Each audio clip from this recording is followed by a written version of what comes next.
We are officially recording. Awesome. And then we'll go to the live on horsepower empowerment through connection. Today, as we jump through the many hoops of technology. That's awesome. Good metaphor. Do you like my paintings? You've done these behind you? I did. They are from when I was a Waldorf teacher. Wow, they are beautiful. Thank you. I really miss painting, actually. I should send you some funny pictures. I had this old jewelry box when I was a kid, and I've been meaning to paint it for ages. And so a couple days ago, I was like, by God, I'm going to do some self-care. It's been forever since I've actually done something for myself. And so I decided to paint it for my 6-year-old niece, and that was very fun. Love that. So it's work in progress. That's beautiful. You're clearly very, very talented. Thank you. You're very sweet. Live from Tasmania. That's never going to get old for me, just by the way. until we move. Oh my God. And then I'll just have to make new friends in Tasmania. That's right. All right. Going live. I always wonder about the spinny thing. I had no idea you could stream onto Facebook. So you're teaching me things. Oh, cool. I love it when I get to teach people things. Especially when I just assume that you know like so much more than me when it comes to technology. I never assume that. That is. You're like, that is so wrong. That is not the truth. It is so wrong. It says we're live. It says we're live. Hello, ladies and gentlemen. Welcome to Horsepower Empowerment Through Connection. Here today with Nash Mackey. We haven't gotten our other interview up yet, but don't worry, we will. It's going to be amazing up on YouTube, and we have so much that we'll be getting to talk about today. So Nash is coming to us streaming live from Tasmania. Such a cool place, the redheaded stepchild of Australia, here today. All right, Nash, thank you so much for being live on the show today. Oh, my pleasure. It's always amazing to connect, and I'm excited to see what we come up with, whatever it might be today. Indeed. So ladies and gentlemen, we're hoping to have a nice interactive group today. We'll see who hops on, and any questions, anything you've been struggling with, feel free to jump in here and we can just be off the cuff. Otherwise, we will dive into some work. We've been talking to different people about how there's been a lot of uncertainty and grief going on in the world today. So Nash is going to talk to you about a framework. Isn't that right, Nash? That is like I'll talk I'm just going to be very real. This is not scripted by any means, as you know. Yeah, we don't do scripts around here. That's just not how we roll. I'm just going to speak from the heart, and where I'm speaking from is also just the most common challenges I'm seeing people struggle with at the moment. Like, I'm speaking to people every single day. I was just sharing to Elysia that I've just jumped off a call as well. So I'm just always in touch with what the biggest challenges people are struggling with. Yeah. So I'll be speaking from that place as well. So it's very relevant.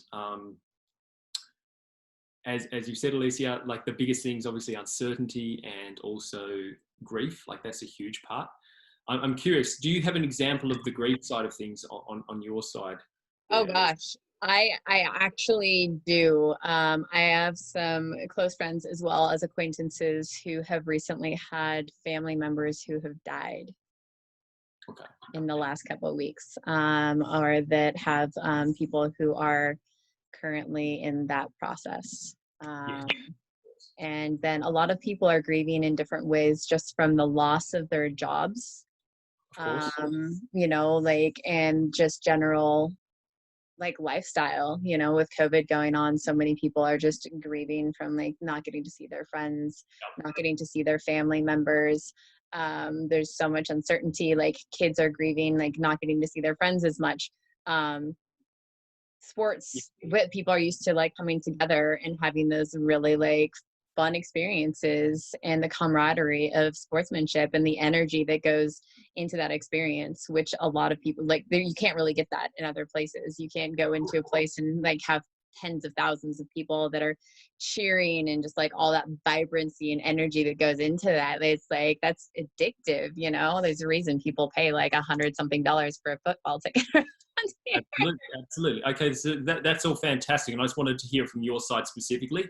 Sure. Obviously, I have my own interpretation, but that's very, very valuable. So yeah, absolutely. Where you've had a particular lifestyle that you've been so used to, and then all of a sudden something happens and it flips on its head, and that can be like so much can come up for people. And the way I see it is that this is, and I'm all about perspectives, like managing your perspective. It's one of the things we can always manage, is just directing our mindset, choosing what to focus on. Absolutely. The human brain is just like, you know, humans are just meaning machines. We're always attaching meanings to things. And the meaning you attach to things will cause you to feel a particular way, which will cause you to then act in a particular way, essentially. Absolutely. So it is so crucial to focus on attaching and empowering meaning, no matter what is happening. And this is really what an empowered person is. If you're an empowered person, you have the ability to just, whatever happens, whatever comes up, you can steer it in a meaningful direction by asking yourself literally, what skills, knowledge, or experiences is giving me that I've never had before. Absolutely. Now, one thing that I'm kind of the metaphor I'm giving people who I'm working with right now, who have had, you know, their old lifestyle completely disrupted, and that might be people that they know or very close to, who have passed. You know, that might be the disruption. It might be, like you said, you know, jobs. It might be just not having a social life that they usually have. What's happening here, like a good metaphor at least that we can all take on, a very healthy metaphor, is that life is really giving all of us, to some degree, a boot camp where we get to detach from what we used to and focus on bettering ourselves and directing ourselves very deliberately so we can come out the other side stronger.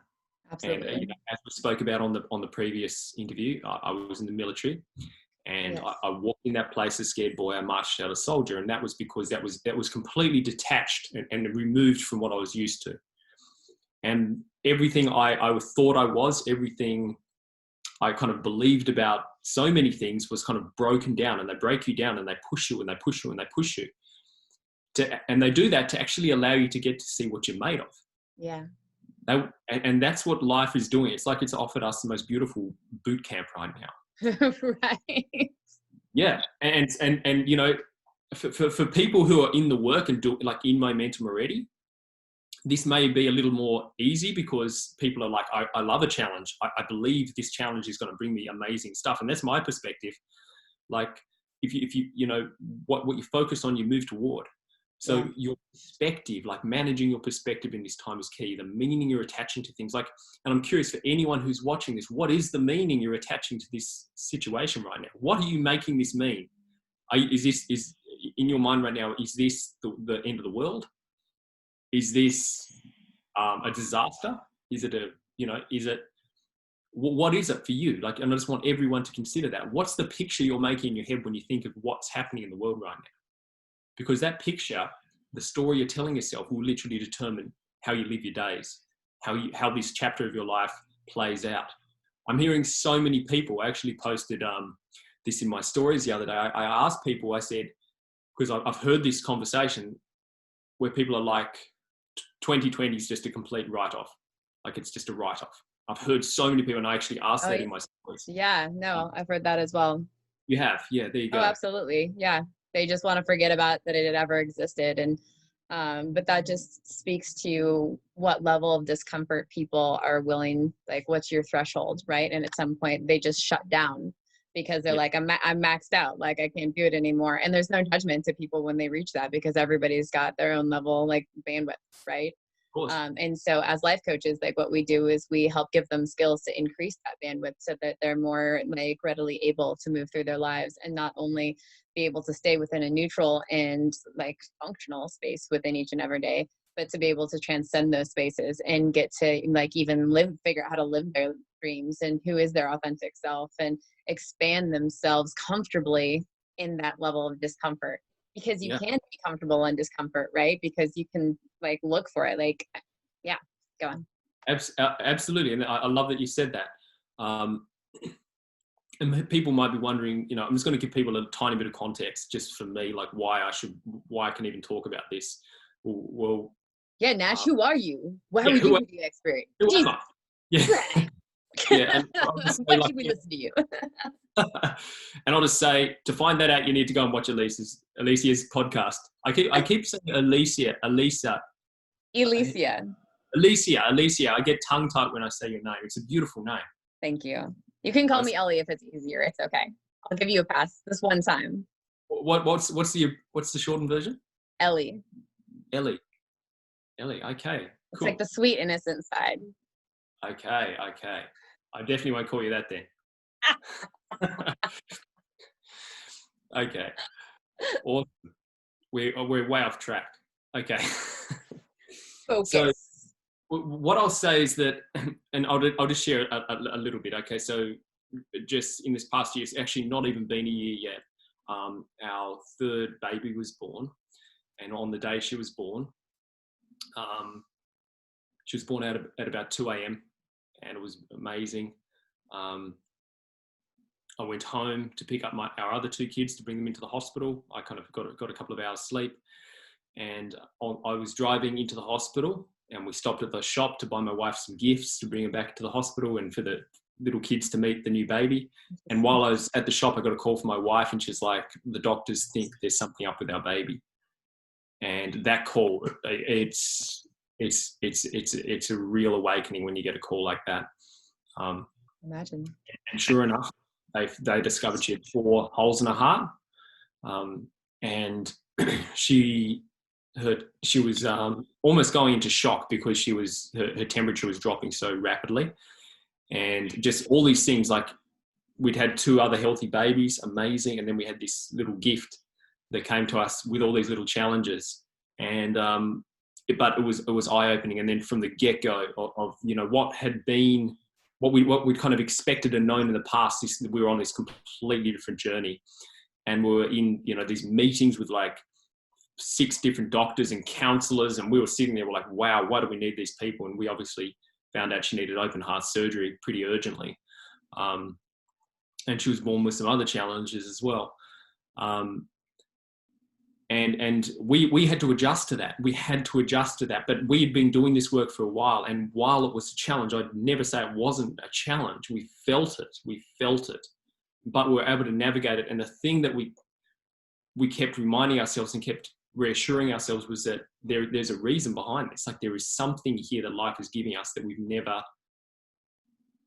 had, and that we've actually asked for. Somewhere along the line, we've actually asked for this. And we had this healthy perspective around this. Even when we had to fly interstate, she had to get air ambulanced interstate because we don't have the hospital in Tasmania. We had to go interstate, and she had to have the open heart surgery in this incredible hospital, the Royal Melbourne Children's Hospital. And we just had to manage our perspective through all that. And we did, and we really did. And we came out the other side of that our life has just gone in leaps and bounds since then, because we didn't let it beat us. We were just like, this is what it is. It is what it is. And we were very mindful of the meaning we attached to it. And we just kept telling ourselves the meaning we did attach to it was just that she's a gift and she is bringing us our next level. Now, obviously, when they're, in the children's hospital, you go down into the little chapel there and you just see these trees, these kind of wooden trees. They've got all the names of the babies who have died in the hospital. Oh, wow. You literally see like such a real experience. And so we just had to keep managing, because it's a very real thing. Like when there's heart surgery and you think about it, an infant's heart, it's like that big. It's tiny. And they have 4 holes in that. So yeah, we had to go through all that, and we were able to come out the other side so enriched from that experience. And I just wanted to share that because that's what's available for other people. And we've had plenty of other challenges as well, but that's just one relevant one. Yeah. What I can say to people is that the essence of life is uncertainty. Like you mentioned, that one of the biggest challenges people have right now is uncertainty. Yeah. But that's the essence. That's the underlying thing of life. Like, unfortunately, and this is a very vulnerable way to live, people walk around putting all their happiness, all their fulfillment on people and on things and on outcomes. Yeah. It's true. They're relying on those things. And so what I think that the opportunity is here is for people to dial it back. And again, it's like the boot camp. You get to wind things back and actually ground to the one thing you can control, and that is how you show up. Yep. How you show up and the meaning you're attaching to things. So I understand that, and I'm never, I never fully, obviously I don't have people who are around me who I love who have passed away from this challenge. Yeah. And so I can never speak for those people. But what I do know is, like, I've definitely had people around me I love who have passed away. And that's the essence of life. And I think that we need to adjust our perspective on people passing away as well. So again, with that little baby of ours, we were very open to the idea that we may never see her come out of that surgery. And she actually had to have 2 surgeries while she was there. Wow. So it's something, one of the cords. And, I worked in operating theatre for 2 years as well. So I'm very aware of what the kind of what can happen. But we had to manage and we had to be very okay with the fact that we may not see her alive again. And that was a reality. And I'm sharing this because we seem to have gone down this path, and I felt inspired to talk about this, so I'm going to talk about it. Yeah, by all means. The essence of life is uncertainty, and the fact that I think this has come up. It's bringing fears up. It's bringing stuff that people had inside them all along. It's bringing it to the surface. And that's beautiful because we get to actually address what we were carrying around all along. Like challenges, challenges don't necessarily make you fearful. They shine light on the fear that you have inside of you. They shine light. Like if you've got a threshold that you've expanded when it comes to doing things that are outside your comfort zone and you're just good at doing that, what caused other people to experience high levels of stress won't affect you because you've expanded that threshold. So this is the opportunity people have. So Mother Teresa said it so well. She's like, if everyone swept their own doorstep, the world would be a very clean place. And I really feel like the world does need a bit of cleaning. Like we're seeing dysfunction. So the opportunity we have is focusing on ourselves. And the way we do that, let's talk about that. How do we become certain in ourselves when we know the essence of life is uncertainty, when we know that the people around us will pass away? And if they don't pass away first, maybe we will. Yeah. And so one of the greatest things we can give people is actually show them how to manage that uncertainty if we weren't here. How would they process that? Yeah. On that note, I just want to say that my belief around that is energy cannot be created or destroyed. That's just a scientific fact. The essence of all of us is energy. You cannot kill energy. You cannot. That's the human body, the human frame. Eventually, this thing wears out and it has its time. It's going to pass. Like that's the essence. But the energy that animates us. Yeah, you can never get rid of that. And that's really that's truth. And we know that scientifically cannot create or destroy energy. So you've talked to me before about how when you were in the ambulance working as a medic that you were with people, with strangers that were dying, and what your different experience was, that you felt like there were 2 different types of people. Yes, that's a great point. Yes, so it was the people who they might have had horrendous injuries on their body, or they were missing limbs in some cases, and their body was kind of falling to bits, but they'd lived a fulfilling life, and they would still just be joyful. They'd still be talking to you about it, and you'd be like, oh my goodness, how do you even have this perspective? Like, look at your body. But they were still lit up inside, and you could hear, they're almost still like a little kid. You almost couldn't shut them up. You'd be there trying to do the paperwork, and they'd just be like, bop, bop, bop, bop, like off they go. And they're like, oh, I remember this, I remember that. And this thing, their life was so rich and beautiful. Yeah. And then I saw the other people, and sometimes their body was, it looked perfect. And they were in some cases younger, but they'd lost the will to live. They didn't want to be here. They were toxic. They'd had enough. They couldn't wait to get off the planet. And you could sense that energy. And when you did have conversations with those sort of people, they would always be like warning you. They'd be like, watch out for this.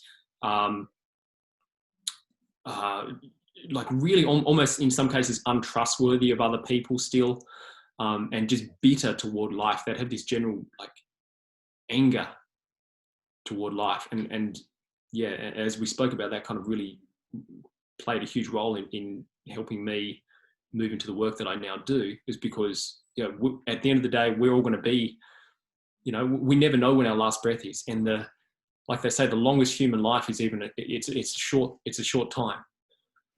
And people kind of use these times of uncertainty to kind of, again, I'm going to say this, these times of uncertainty bring up that stuff for people, like we spoke about. And one of the biggest challenges people have is they haven't managed their actual expectation around, or their story around human life and just the human condition, the human condition, which is, yes, we're born, which is beautiful, and yes, we die, which is also beautiful. You know, and like you can't have one without the other. You cannot have one without the other. Now, it might sound like insensitive, but I will never say to someone when I find out, you know, maybe their husband or wife or someone has died, I will never say I'm sorry. I will never say that. And I learned that from Dr. John Demartini, who's one of the leading human behavior specialists in the world. And I thought about that perspective a lot. But if you are sorry for them passing, it's not that you don't care. It's just that I'm just grateful that they got to know that person at all. Because no human life, none of us have to be here. None of us have to be here, but for some reason we are. For some reason we are here. Who knows? We won the ultimate, you know, lotto. And I just feel like if people can really connect with that, you don't have to be here. You don't have to be here. Your heart doesn't need to be beating right now. But for some reason it is. And for some reason other people's hearts has ceased to be. And there's a perfection to that. Like, there's a perfection to when people come and go. Bigger than what we can understand. But the fact of the matter is, if you are here, your life is important. Your life is meant to be here. Yeah. And I do understand that as humans, we also need to make sure that we're always trying to prolong life and preserve life. Like, that's crucial. Like, I'm never for downplaying the importance of preserving life. Like, that is one of my key passions is supporting, help people live the best lives possible, and also supporting people who are vulnerable. Yeah. You know, that's key, and that's so important. I'm not saying that at all, but I'm saying when someone does pass through whatever means, we need to acknowledge and accept that for what it is. And now, if it was through a means that was not necessarily like what some people might call bad or inhuman, then we need to absolutely intervene, and we need to do our best to make sure that never happens again. Right. That's the opportunity you have. We get to use our skills and our knowledge to actually create a better future. But for us to say that person died at the wrong time, they should not be dead. And I get this is a heavy conversation. We've kind of gone there, but I feel like this is a really key conversation that some people need to process. Everything comes up for a reason. It does. Is it making sense? I'm just sort of speaking from the heart here. Yeah, no, I mean, like, everybody has the right to their experience, and people will resonate with it that do, and those that don't have their own reasons and their own journey around it, because everybody gets to have a different opinion. Like, there are very few things in life that are absolute. Everything is guided by something, and to honor each part of that process in a neutral space with, you know, like, kindness and honor and respect is what's really key.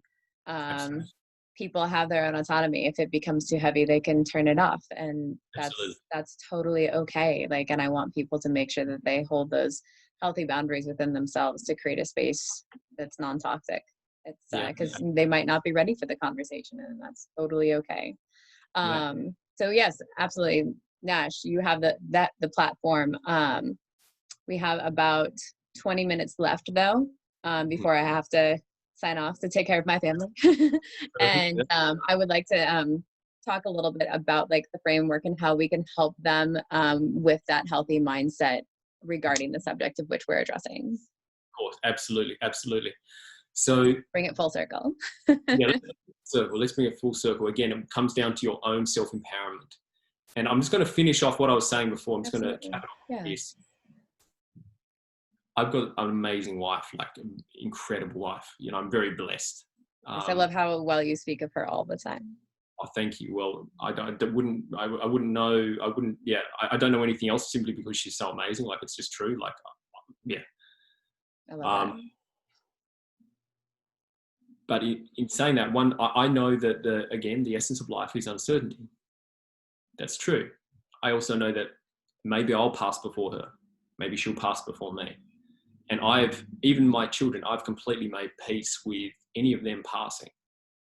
It's a powerful statement. That might sound really, really freaking weird to some people. But again, I've worked in hospitals. I know how fragile life is. And quite often, so much grief comes from people who have unresolved issues or challenges with someone, or things that they never said to people while they're alive. I know I do. How's that for vulnerability? and that's, they're like, I never got to say that. I never got to tell that person just how special or how much I love them. Or I never fully appreciated what I had in the moment, and now it's gone. Yeah. And you can't get that back. So everything I'm saying here, this is empowered living to me. When I work with my coaching clients, we do this on a high level because I want to set people up to win. And you are vulnerable so long as you're relying on other people for your happiness and fulfillment. Yes. You're actually walking on ice, very thin ice, because they will, either them or you will go.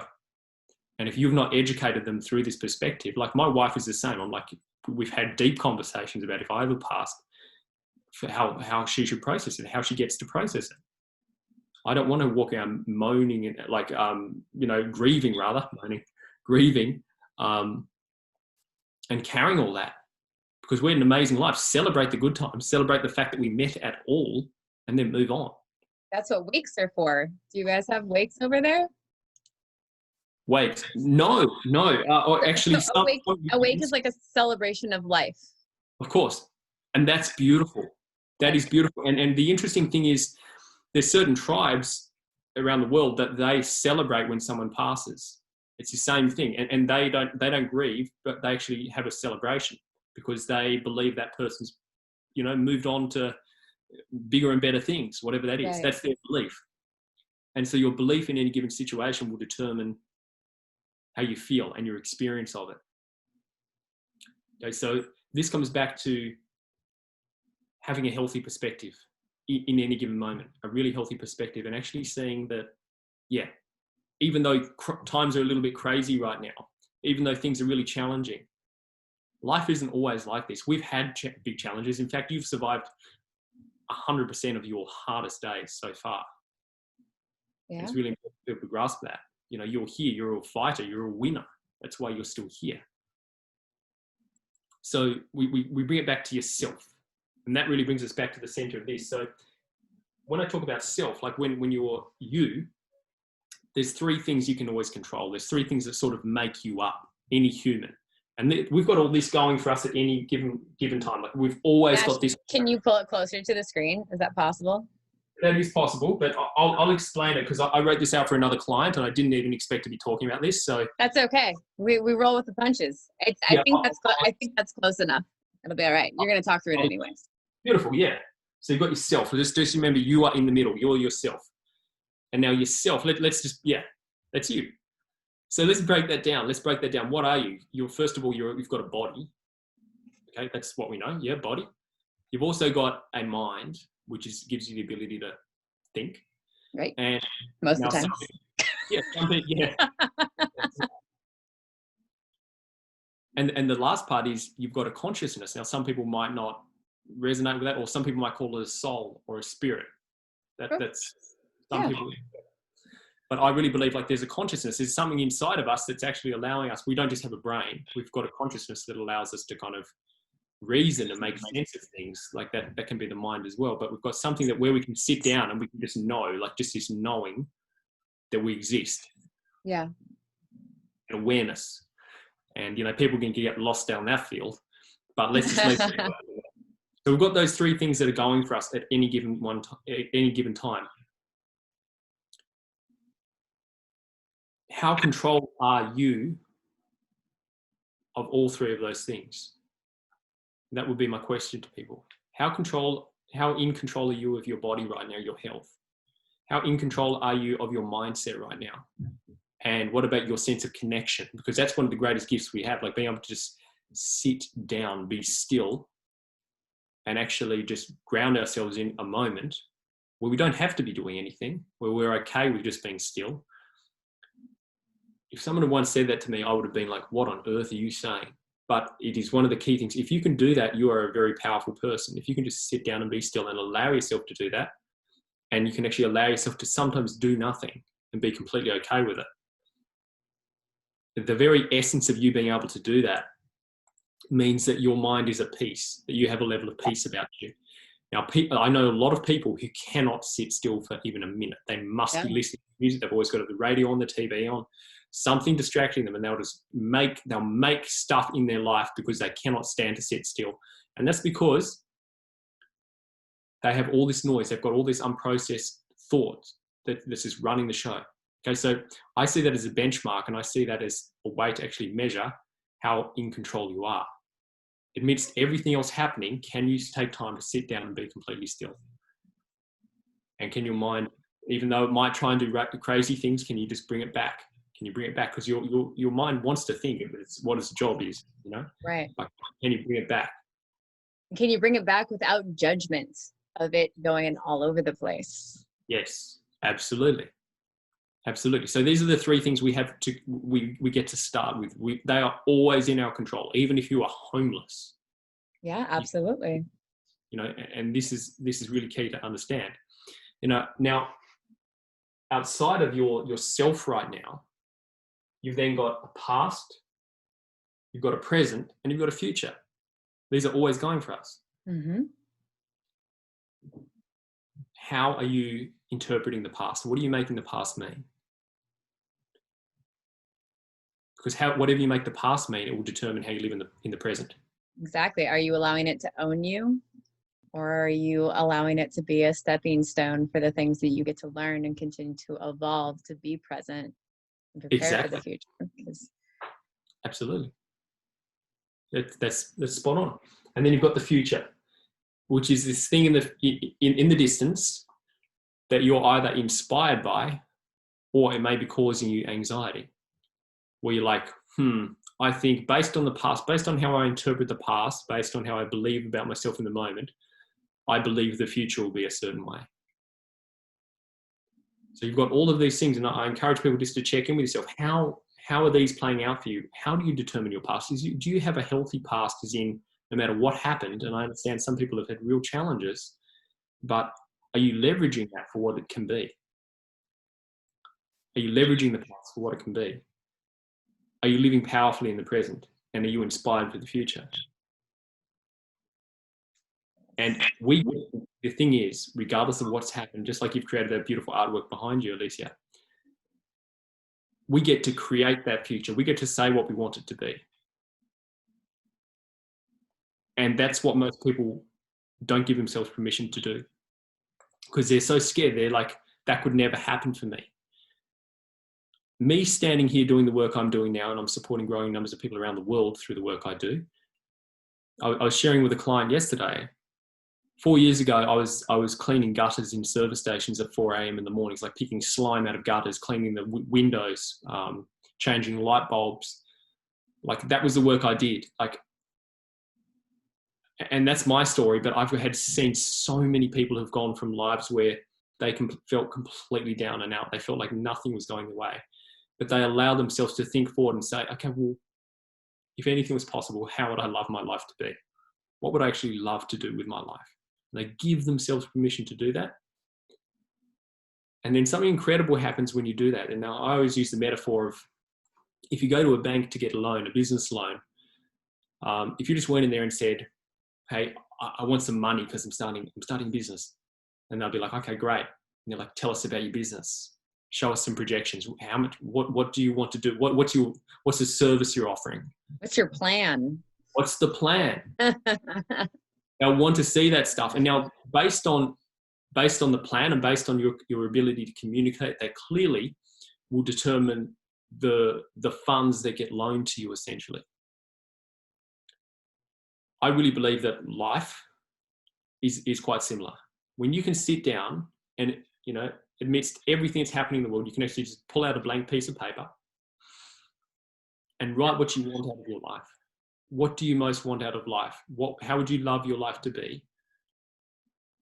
What is that for you? Like the ultimate life. And not just like, get, but what do you want to give? What do you want to contribute? What's the difference you want to make? I want to help 1 billion people. That's beautiful. And that's beautiful. That's an incredible thing. And so when you even say that, because some people, like, I speak to a lot of people who couldn't even fathom helping one person. And that's true. Based on that vision that you come up with and based on the energy you continue to put into it, again, it's like communicating to the bank manager or to the loan manager at the bank, that will determine the resources you then get. Like if you allow yourself to go there in your mind, all of a sudden you create space for new people, new insights, new opportunities to come into your life. And now we know that the human brain is like an amazing deletion machine. It deletes stuff. It just wants to cut stuff out because your brain can only process so much information at any given one time. If we could take in everything like that's possible, there's so much happening right now. Oh my gosh. We only have a finite amount of focus. And what's interesting too, as a massage therapist, I don't know how many times I have people come in to see me and I'll work on them and someplace will hurt and they'll be like, oh, I had no idea that was hurting. Yeah. And that's in their own body. That's not anything in the exterior world. Yeah. And so that we hit a limit and we just shut our awareness off so that we can continue on at some level of normalcy to get through our day. Yes. Yeah, exactly. So we need to allow ourselves to just actually be honest. Like, what do you want to create out of your life? Because we've spoken about life isn't forever. Mm-hmm. The essence of life is uncertainty. And the last thing you want to do is be someone who tiptoes to their grave, trying to, safely get to your grave, essentially. Yeah. And I know I use these kind of death metaphors a lot, but it's... I'm actually inspired by the fact that one day, I'm inspired by the fact that we don't have forever. I think that's one of the greatest gifts we've been given. So you can live more fully in the present. Absolutely. Purpose. Because imagine some people who right now spend their time as it is sitting on the couch. Imagine if they had forever. Imagine what their lives would be like. They would just, but the fact that we don't have forever, and the fact that there is a time is ticking, that's a gift. It's like something new that humans are pretty good at just taking it pretty easy and just chilling out. But when you know that's like, if we all knew that we only had a year to live, we'd be living in a very, very different way. Most of us. True. It's true. Speaking of which, what's the next part of the circle? So we have past and present and future, and then... So this one comes onto the 6 human needs. So this is the human needs we all have as humans. So I'm going to go through this very, very quickly. So the first one is certainty. We all need certainty in our life. Okay? That's the first human need. The second human need is variety. We all need variety. We all need significance. We all need connection and love. We all need to be growing, and we all need to be contributing something. Now, the more deliberately we can be meeting these needs, the more fulfilled we'll be. And if we can be meeting them, we always meet them. No, the first four needs we always meet on some level. We always find a way to meet those needs. The two top needs, also known as the spiritual needs, growth and contribution, are the ones that we get to meet. And when you meet those ones, it's like you meet the other ones very, very easily. So people might say, well, how can I meet my need for certainty in this time? We've just spoken about your need, your belief in yourself, cultivating a belief in yourself that you are someone who can succeed no matter what. Yeah. That you get certainty in that. Maybe I definitely do. Yeah. Amazing. So you want to ask yourself, and we obviously have minimal time today, but so the 6 human needs are very, very powerful framework. That comes from Tony Robbins. I've done a lot of training with Tony Robbins, so that's a very, very powerful resource. And then it comes down to your actual values. The next one is your values. So the needs that you have, the needs that you're trying to meet, like be it significance. If you've got a high level, if you're trying to always live and get significance from people, it might determine what values you have. You might be someone who's very, always putting themselves out there, always feels like they need to be seen. And that will drive you to do particular things. And those things are also known as your values. Like, I'm not talking about values like aspirations where you're like, this is who I want to be. I'm talking about values, what you actually do, what your life demonstrates. So your needs will then drive your values, okay? And after your values comes the areas of life. So we know as humans, we've all got multiple areas of life. We've got a mind, we've got a body, we've got a career, we've got family, we've got finances, we've got social life, we've got environments. Pets. What was that? Pets, exactly, yeah. You might, maybe they fall under family, depending on how garden. Things that you caretake. So, exactly. But they fall under the needs, which I have written over here. We've got all of these things. Now we've got all of this going for us at any one time. Every single human on the planet right now has these things happening for them. And then the last part of it, after the areas of life, is the impact you're having right now. Every single one of us right now is having a particular kind of impact. Absolutely. Yes. From small to large. I think it's really important for people to remember that. Yes, exactly. Like it never does not happen. Even down to how long you have a shower for determines how much water you're using. Like it's crazy. Like it goes on and on and on. Like how careful you are about recycling things. It's having an impact. It's literally, you're either taking or adding to the world. And there's always and that's a deeper idea, but we always need to take something, or something always needs to be taken for something else to be created. But are you actually leaving a beneficial imprint on the earth through how you're living? Absolutely, it's an exchange. Yeah, so these things are always happening, and I've gone through that extremely quickly, but I just wanted to share that with people to let them know, and just to hopefully get them to think about, where are they? How are these circles playing out for you? Because what we get to do is once we look at the impact we're currently having and how we're meeting these needs currently, we get to actually shrink it back and come back to ourselves and say, okay, right now I'm having this sort of an impact. Right now in my family and my fitness, my health, my career, my social life, I have this particular situation. And then I get people to rate themselves in all of those areas. So if they want the areas, people want to write them down. So you've got your mind, you've got your body, you've got your spirit, you've got your career. I always say intimate relationships, if people have those, I think it's important to isolate those and work on those.